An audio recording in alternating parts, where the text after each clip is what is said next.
ஆன்மீக நண்பர்கள் அனைவருக்கும் அன்பு கலந்த வணக்கங்கள். இன்றைக்கு நாங்கள் ஆன்மீகம் சம்பந்தமான பதிவில் கர்ம வினை நம்மை விட்டு எப்போதும் முழுமையாக அகலம்னு சொல்லி தான் நாம் பார்க்க போகிறோம். நம்மளுடைய வாழ்க்கை என்பது கர்ம வினைகளோடு தொடர்புடையதாக நம்பப்படும் ஒன்று.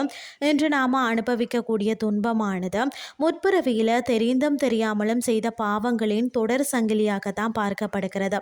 ஒருவர் பார்த்தீங்கன்னா மனதார நன்மைகளும் உதவிகளும் செய்து வாழ்ந்தவராக இருந்தால் கட்டாயமாக அவர்களுடைய நல்ல கர்ம வினையானது அவர்களை மன நிம்மதியோடு வாழக்கூடிய ஒரு வாழ்க்கையை கொடுக்கும். ஆனால் கெட்ட கர்ம வினைகளை ஒருவர் சேர்த்து வைக்கிறாருன்னு சொன்னால் அவர்களுக்கு வாழ்க்கை முழுவதும் படாத பாடும் விடாத துன்பமுமாக இருக்கும். அந்த வகையில் தான் ஒருவர் கர்ம வினைகளில் இருந்து விடுபடணும்னு சொன்னால் அது எங்கிருந்து எப்படி துவங்கியது எப்பொழுது முடிவு தரும் என்ற குழப்பத்தை விடுத்து நடப்பதை அவ்வாறே ஏற்றுக்கொள்ள தொடங்கும் பொழுதுதான் கர்ம வினையானது நம்மளை விட்டு வெகு தூரம் சென்று விடும்னே சொல்லலாம்.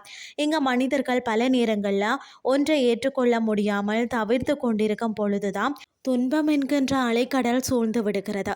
நீங்கள் ஒருவரிடம் உண்மையாக பழகி அவர்கள் உங்களுக்கு துரோகம் செய்திருந்தாலும் சரி, விதி உங்களுக்கு நன்மையை செய்வது போல தீமையை செய்து முடித்திருந்தாலும் சரி, நடந்து முடிந்ததை அவ்வாறே ஏற்றுக்கொள்ளுங்கள். துன்பத்தை கண்டு அழுவதாலோ புலம்பி தீர்க்கிறதாலோ உங்களுடைய கர்ம வினை எப்போதுமே கரைய போறல.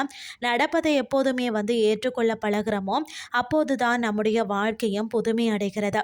இது கடினமான ஒன்று தான் இல்லையா? இதற்காக தான் தியானம் என்கின்ற ஒரு முறையை பெரியவர்கள் நம்மளை கடைபிடிக்க சொன்னார்கள்.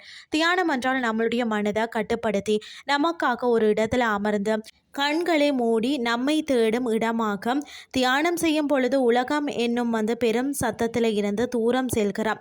அப்படி நாம் தூரமாக செல்லும் வேளையில் உலகத்தின் மீது உள்ள பார்வை வேறுபடுகிறது. ஆக ஒருவர் மன அமைதியை பெறணும்னு சொன்னால் தியானம் ஒரு 30 நிமிடமாவது அவர்கள் தியானம் செய்து பழகணும்.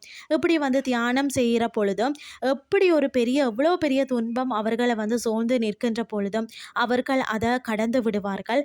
அதை விட மன அமைதியோடு வாழ கூடிய வலிமையையும் பெறுவார்கள். கர்ம வினையும் கரைய தொடங்கும்னே சொல்லலாம். இன்றைய ஆன்மீகம் சார்ந்த பதிவு உங்களுக்கும் பிரயோசனமாக அமைஞ்சிருக்கும்னு சொல்லி நானும் நம்புகிறேன். இதே மாதிரி மற்றும் ஒரு ஆன்மீகம் சார்ந்த பதிவோடு உங்களை சந்திக்கிறேன். நன்றி.